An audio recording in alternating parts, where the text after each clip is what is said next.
I, Vigo, the scourge of Carpathia, the ruler of Moldavia, command you. On this eve, in a mountain of skulls and a castle of blood, I forgot the whole speech. Hey, I literally forgot the whole speech for that, but yeah, Vigo. Scary, scary guy. Hey, what is up, guys? It's your boy Alex, and welcome back to the Brave Lionheart channel. More specifically, welcome back to the Lionheart Review Corner! Yes, we're back with another review, and this is what I mentioned on my community post that I would possibly be doing, but I was going to give it a few days because there's a lot of new stuff also coming out, plus I want to get a chance to watch some new stuff before, I talk about new stuff. Mostly, particularly, films, basically, but yeah. Anyway, if you couldn't tell from that failed attempt at an intro that I did, again, apologies for that. That was not a good Vigo impression. Yes, today we are talking about one of my all-time favorite comedy films, Ghostbusters. More specifically, not the first Ghostbusters, not the second Ghostbusters, but of course, the ever-long-awaited Ghostbusters 3. Although it's actually called Ghostbusters Afterlife, but we're calling it Ghostbusters 3 because, we deserve that. So yeah, we're finally talking about it. Finally, after what felt like many years of waiting to see if we would finally get a third installment to the Ghostbusters movies, we finally have it. Ghostbusters 3 Afterlife. Yeah, I know it's called Afterlife, but I'm calling it Ghostbusters 3. And surprisingly, it's directed by Ivan Reitman's son, Jason Reitman, who actually had a hand of directing a few movies. One in particular I know was called Juno, but besides the point, we now finally have our third installment to the long-awaited Ghostbusters franchise. Yeah, considering now everything's getting a cinematic universe, now finally Ghostbusters is. Yeah, I really don't know why things need to be turned into a cinematic universe, but hey, if it's Ghostbusters, I'll allow. Now, interesting fun fact about this movie. It originally was supposed to come out last year, but of course, due to COVID and everything, things didn't work out too well, and the movie got delayed to a bunch of different dates, until it was finally settled on November 18th. But then, of course, for some reason, they decided to delay it again and move it to the 19th of November. Yeah, COVID has messed up a lot of people, guys. It's messed up a lot of people, especially moviegoers and filmmakers and producers and stuff like that. But now that we finally have it, it's finally time we get to talk about it. So, let's strap on our jumpsuits, I think, or just regular uniforms, whatever they were. The remake called them, like, firefighter suits or something, but that's the remake's problem. Anyway, let's jump those on, pack up our proton packs, ignite them after all these years, and let's finally talk about Ghostbusters Afterlife. Now, of course, to start off any good Ghostbusters sequel, you have to have good, eerie, dark, spooky music. And this movie does that. Not only that, it's the same exact music that we've heard for all two of the Ghostbuster films, and it's awesome. But anyway, so our film opens up on a dark, stormy, well, not stormy, just mostly dark, spooky night, as we see a truck speeding off down a cornfield as it's being chased by something. Now, of course, the movie is keeping this guy that we're seeing in the shadows, not really showing his face, except just showing off his body and his slightly gray hair. But it didn't take me long to figure out that the man that's running for his life happens to be a Ghostbuster. Not just a Ghostbuster, but the Ghostbuster. Well, technically the only Ghostbuster that's still doing the job. That, of course, is Dr. Egon Spangler. And it seems he lured this invisible ghost. Yeah, by the way, this first ghost that we see is actually invisible, which is something interesting because most ghosts you can't really see unless you have a way of actually seeing them. So, props to this movie for actually having the first official invisible ghost on screen. Or something like that. Moving on to that, he lured the ghost back to his house and basically is planning on trapping it. However, his equipment doesn't really work. It kind of craps out, and it leaves Egon to lock the house up, which is a dumb idea, and just stay in his comfy red chair as he places the ghost trap in his floor. But unbeknownst to Egon, the ghost has other abilities. And basically turns into the smog monster, not from Godzilla, but from the show Lost. Basically. And it's also the return of the demonic sex chair! Or the demonic sex hands, basically. Not sure what they're going to get out of Egon, considering he's very old and his plumbing probably doesn't work right. Surprisingly, but, you know, they're ghost hands. We don't have to question them. Moving on from that, we sadly do not get the Ghostbusters theme playing at the beginning of the movie. Spoiler alert for that, we actually get that at the end of the movie. Yeah, not kidding you. Moving on from that, we're actually introduced to our main characters for the movie. We have basically brother and sister Phoebe and Trevor, with Trevor being played by Finn Wolfhard and Phoebe being played by McKenna Grace. For those of you who don't know, she actually was in a lot of stuff. She was one of the main cast of characters from the Netflix show Haunting of Hill House, and she was also young Captain Marvel.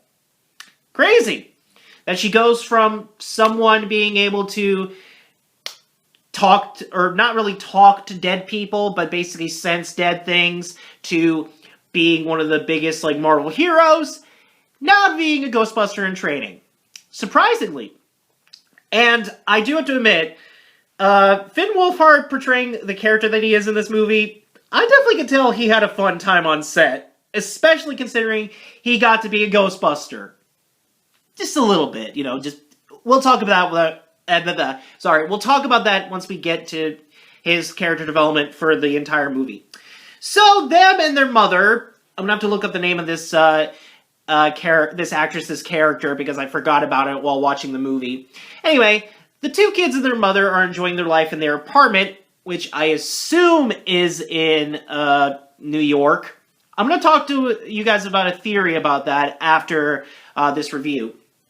But anyway, so they're enjoying their time in their apartment until the supposed landlord from the Tobey Maguire Spider-Man movies. Who knew what would actually become of that guy? Shaved his head, changed his accent, but is still a jerk landlord, surprisingly.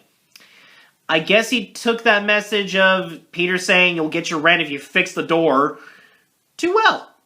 But anyway, he kicks our family out, and they now have to move to the countryside, to a little town called Somervale. Yeah, gonna be expecting a lot of bad times happening for the family in this town, basically. But anyway, the town seems pretty normal. They have a Walmart, they have a nice little eating establishment that is kind of like Sonic, and they get to own their grandfather's house, which is the same decrepit house that we saw at the beginning of the movie, and has a bunch of Bible quotations written on wooden signs on the outside of it, or the entranceway to it. At least they have an old windmill that probably doesn't work. But hey, they got a cool place to explore. Speaking of which, Phoebe kind of has some weird interactions with a supposed ghost that lives in the house. Although considering we learn later in a bit that Phoebe doesn't really believe in the supernatural, kind of like how Peter was at the beginning of the first movie. Kind of. Oh, and Trevor also finds a love interest with another character that is also part of the new Ghostbusters team.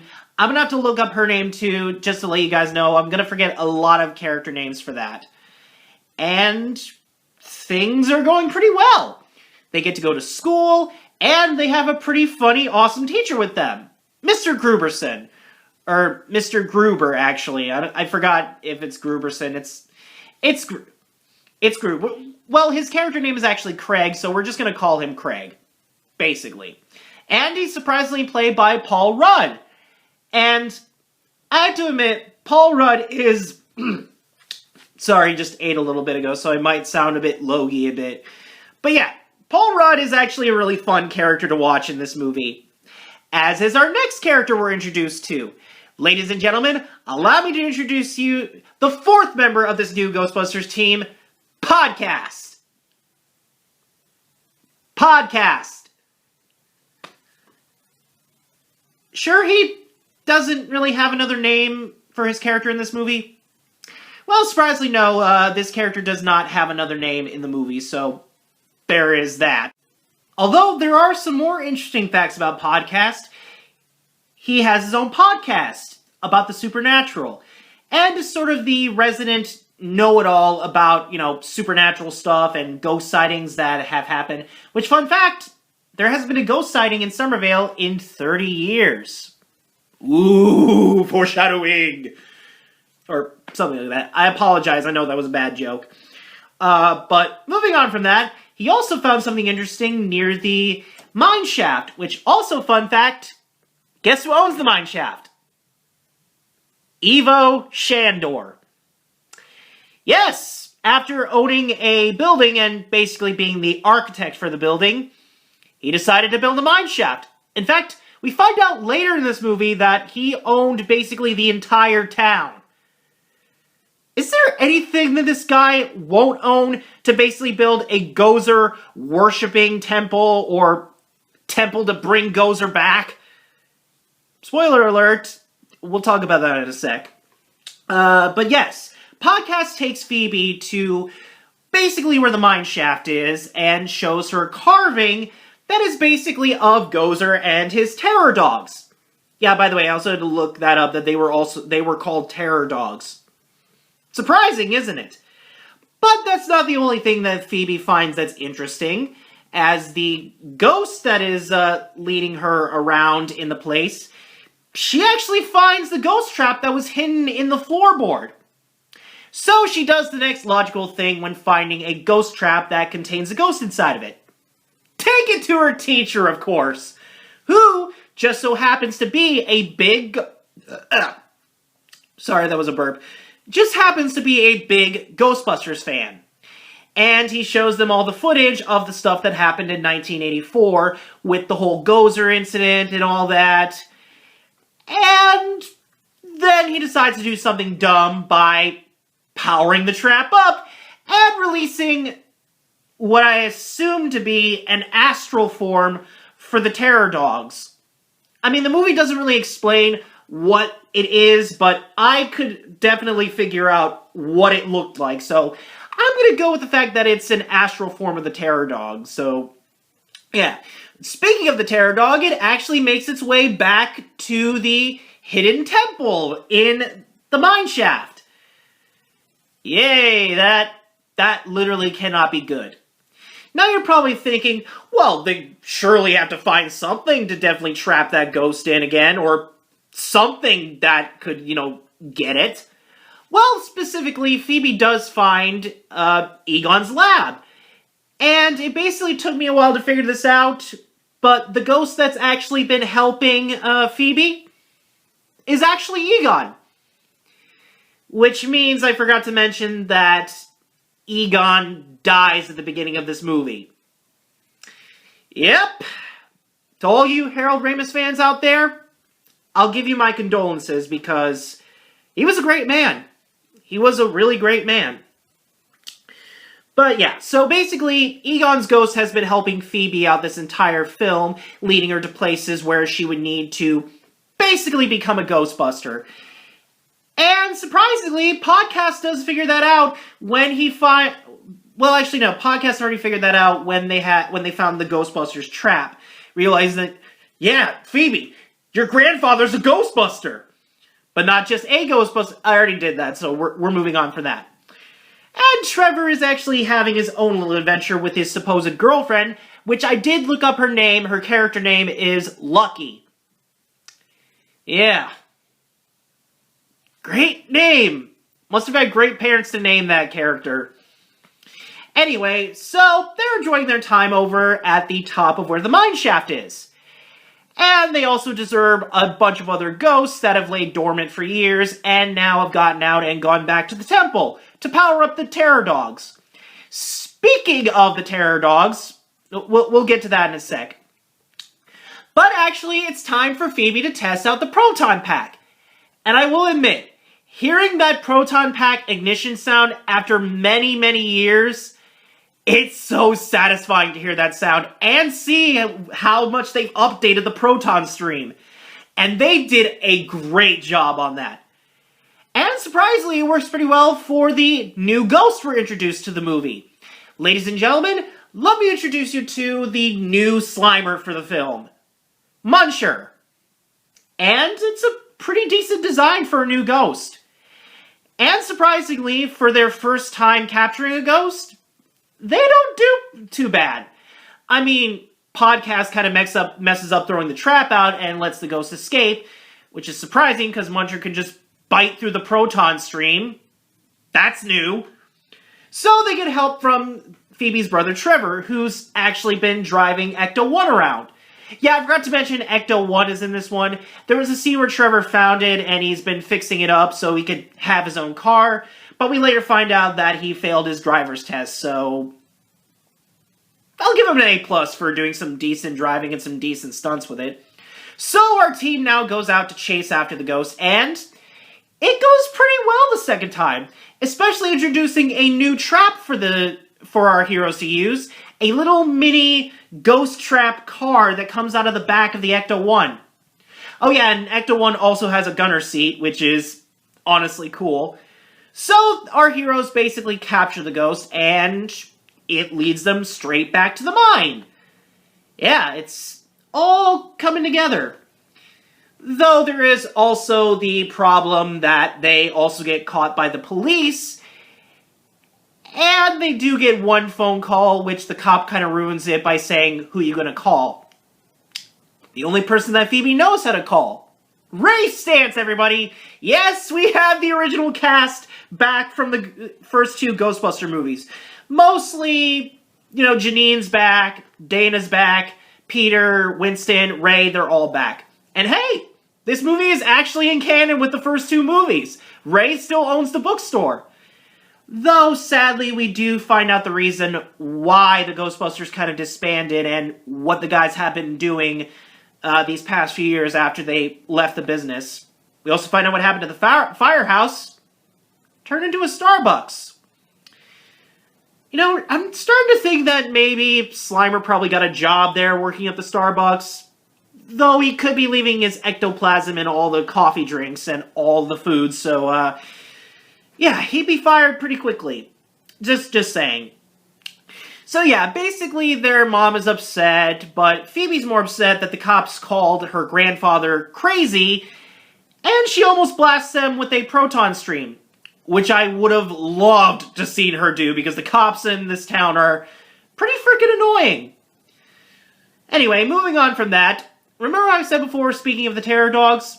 Yep, it's time for them to get released again, and time for more ghostly spirit energy to enter stuff, like a particular small Walmart, who also gives birth to the mini Stay Puft Marshmallow Mans. Yeah, there was also a little extra scene trailer that we got that showed off the mini Stay Puffs, and they're adorable, but kind of deadly. Not as deadly as the terror dogs that has its sights set on Craig, or Mr. Gruberson. I'm pretty sure his name is Craig. Again, it's been a little bit since I've seen the movie, but we're moving on past that point. While the terror dogs are fast, they still don't know how to brake themselves. Like, basically, slow down. They're running on Mario physics, people. It's always so hard to get those physics down. But yeah, surprisingly, both Callie, by the way, Phoebe and Trevor's mother, I looked up her name also, they get captured and possessed by the terror dogs. And we also get a nice little reference to the first movie with it being, "There is no Callie, only Zool." Sorry, I'm not going to do that voice. Oh yeah, and also the terror dogs give Craig a ton of strength. Basically explaining, while that's going on, before we actually get into all that, Trevor, Phoebe, Lucky, and Podcast make their way into the mine shaft as they see it's another Gozer worshiper temple. But not only that, it has a prime member with it. Ivo Shandor. Yes, we finally get to see Ivo Shandor after the first time he was mentioned in the first movie, and he's doing pretty good for a corpse. Oh, and also we find out that Egon has also built a proton stream trap to keep Gozer locked up, basically, in his little soul pit down in the tomb.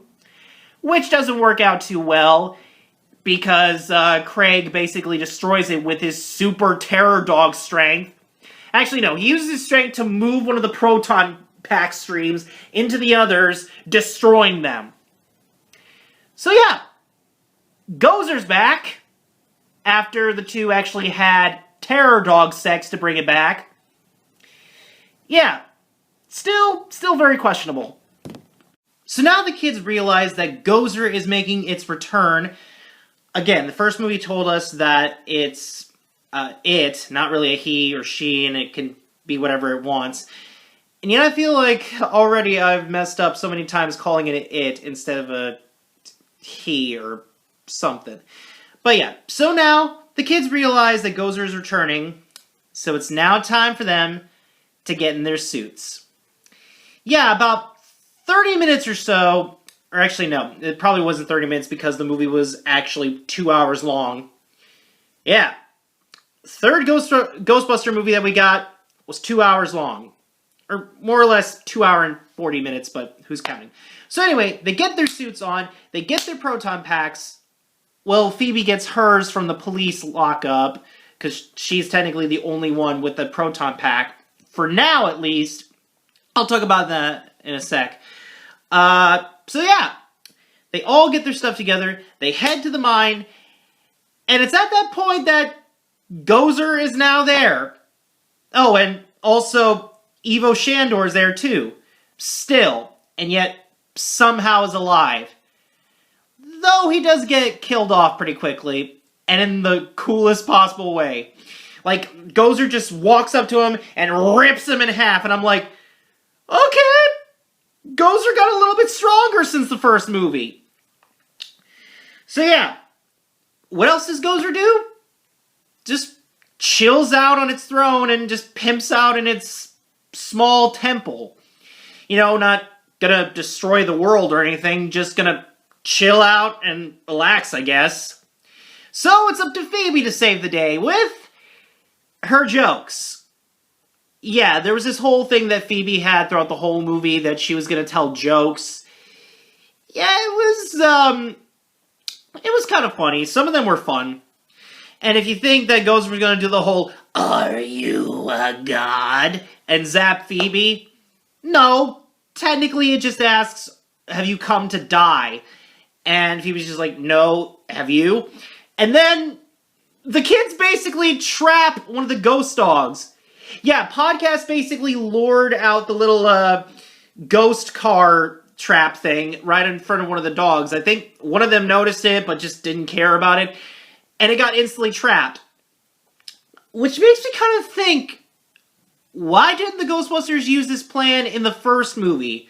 You know, Ray could have, like, kept Gozer distracted, and then Winston or one of the others could have, like, thrown the trap right under the dogs without them noticing and trapped them. That way they could have gotten Gozer easily. Well, I guess they didn't count on it leading into a big other car chase, with them leading back to the house, which, reminder, is a big trap for Gozer. Yeah. So yeah, they lead all back to the house. Lucky apparently gets a...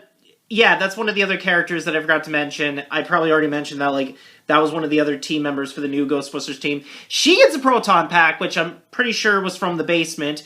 Finn basically gets a chance to use a proton pack, but that doesn't work because it gets chewed out by the little mini marshmallow dudes.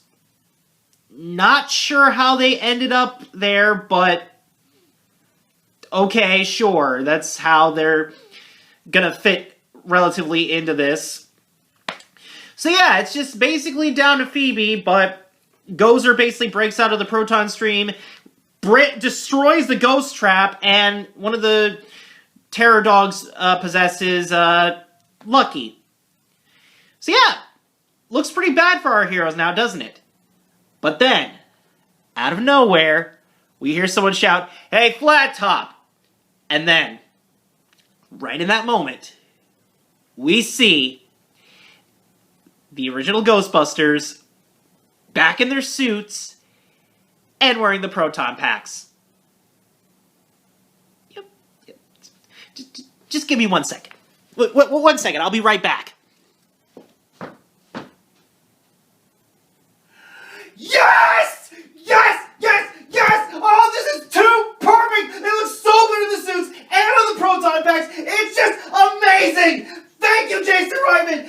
Thank you!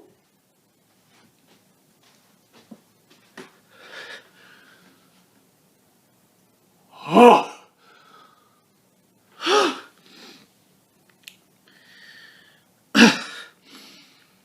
I happen to have a drink right here, so...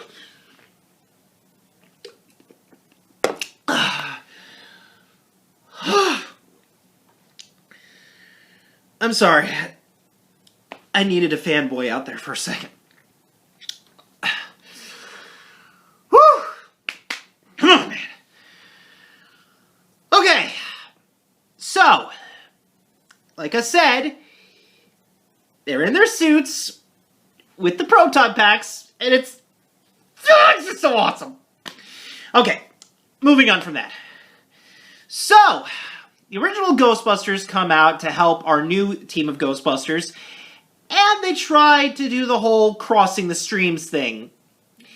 Sadly, we've seen how strong Gozer is in this movie, and she easily breaks the connection, tossing them all onto Ecto-1.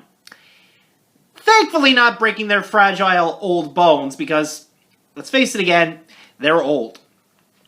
So, it's up to Phoebe to save the day by having a Dragon Ball Z beam clash with Gozer.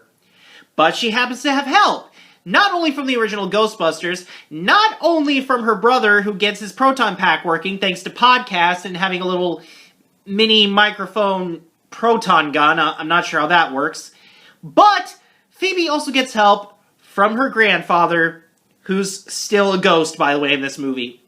So, with all their powers combined, they don't summon Captain Planet, thankfully. They actually lure Gozer into the trap, capturing all the spirits that brought it back to life, and Gozer itself. Thus, ending the movie on a happy note. We also do get a nice little heartwarming scene with Egon, now with his grandkids and his daughter. And honestly, it's one of the best scenes in the movie. Mostly because Egon gets no lines in this movie, except you can tell how he feels from the facial expressions that he has. And also, we get a nice little moment with him and the others. Even Ray apologizing for, not believing him, and it's just so cute. Basically, Winston goes up to Ecto-1, saying he's gonna fix her. But here's a thought. Don't you guys still have Ecto-2 laying around? And I'll talk about that theory also, especially how they got here. But then, the movie ends on probably the saddest thing. We see Egon smile at his grandkids and his daughter as he disintegrates into little blue ghost particles and leaves to the afterlife. And also, the movie ends on a nice little message that reads, "For Harold Ramis." Oh, and we also end on the Ghostbusters theme song and a shot of New York, but, it doesn't matter. This is awesome. Anyway, there you have it, guys. That was my review on Ghostbusters 3 Afterlife. Yeah, I'm still calling it Ghostbusters 3, even though it's just called Ghostbusters Afterlife. I've already said it way too many times in the beginning of this and halfway into this review. And, despite all the mixed feelings people have had about this movie, and believe me, there were a lot of people that hated this movie. My personal opinion, I freaking love this movie. I mean, how can you not? It's a fantastic follow-up to the first two movies. People have actually complained that there was too much fan service in the movie, but honestly, the fan service didn't hurt the movie at all. It was great. Referencing not only the first movie, but the second movie, and having being a great follow-up and a continuation for the Ghostbusters. And also basically setting up a new start for a new team of Ghostbusters. The first outing was a bit iffy, but, you know, I'm just kidding. Their first outing was incredible. So, I want to give my theories out first before I give my final thoughts on everything else. So, I had a few theories going into this movie. Specifically, where the kids first lived. I had a theory that they actually did live in New York in one of the apartments, but they couldn't keep up the payments on the apartment, so they got kicked out and they had to move to their grandfather's house. And my other theory of how exactly the Ghostbusters got to Somerville to help the kids, basically, they still had Ecto-2 around. And you see why, well, you basically can see that they had the proton packs with them. They still had Ecto-2 around that had the suits in them and had the proton packs in there. Surprisingly, that's a pretty good theory. I may be wrong on that, but that's a good theory that I have for it. Now, let's get into my final thoughts on what I thought. First off, the casting was great. Honestly, McKenna Grace and Finn Wolfhard did an amazing job playing their parts as the grandkids of Egon. And surprisingly, mostly McKenna Grace was the one who stole the show, basically, with how smart she was, how clever she was, and how literally, even for her first time, not knowing anything about Ghostbusters or how the technology for the proton packs work, she still was able to fix it, and that's awesome. Sorry, I had to clear my throat because I'm breathing in too much. And, of course, the one who stole the show for the comedy was Podcast. I found out the name. His name was Logan Kim, and he steals the show for comedy. Both him and Paul Rudd steal the show for that. They're just both amazing in this movie. Some of the minor characters were okay. They were a bit too annoying for characters. There's a whole bit where they're saying that, like, okay, so they didn't see the ghosts and they don't believe in the supernatural, which kind of makes sense when you think about it. Just saying. One thing, though, the visual effects were incredible. The visual effects and both the practical effects for some of the ghosts were amazing to look at. And just seeing them bringing back practical effects, especially for the terror dogs, after all these years, was amazing. Also, let's not forget, I forgot to mention for also the casting, bringing back the original cast was awesome as the characters that they've played as for years. It was just amazing, and that fanboy moment I had actually was real. Literally, I was so surprised seeing them come back wearing the suits and the proton packs. They still got it, man. They still got it after all these years. Also, the soundtrack.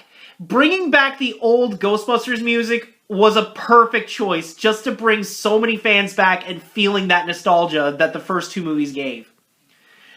I will say, though, my favorite moment was just the heartwarming moment that we got with Egon, seeing his grandkids again, and actually learning that he did care about his grandkids. And also, I did kind of like that moment where Ray basically explained why they weren't together and why they technically weren't friends anymore. Something like that. Even though Ray didn't really believe Egon that the world was coming to an end. Though finally he kind of did. Okay, so what do I give Ghostbusters 3 Afterlife? Honestly, for being a great follow-up to the first two movies, I'm giving it a 10 out of 10. I highly recommend you guys go watch this movie. Or if you have access to a website where you can watch movies from the theater, I recommend you watch this movie. If you're a diehard Ghostbusters fan, you will love this movie. I'm telling you, it's amazing. Anyway, guys, I really hope you enjoyed this video. I am out of breath from talking too much. I just couldn't stop because I loved this movie so much. So yeah, that being said, thank you all for watching this video. Don't forget to hit the subscribe button and click that notification bell to never miss a new video. With that being said, I will see all you awesome guys and gals later. And remember, one thing, people, busting makes me feel good.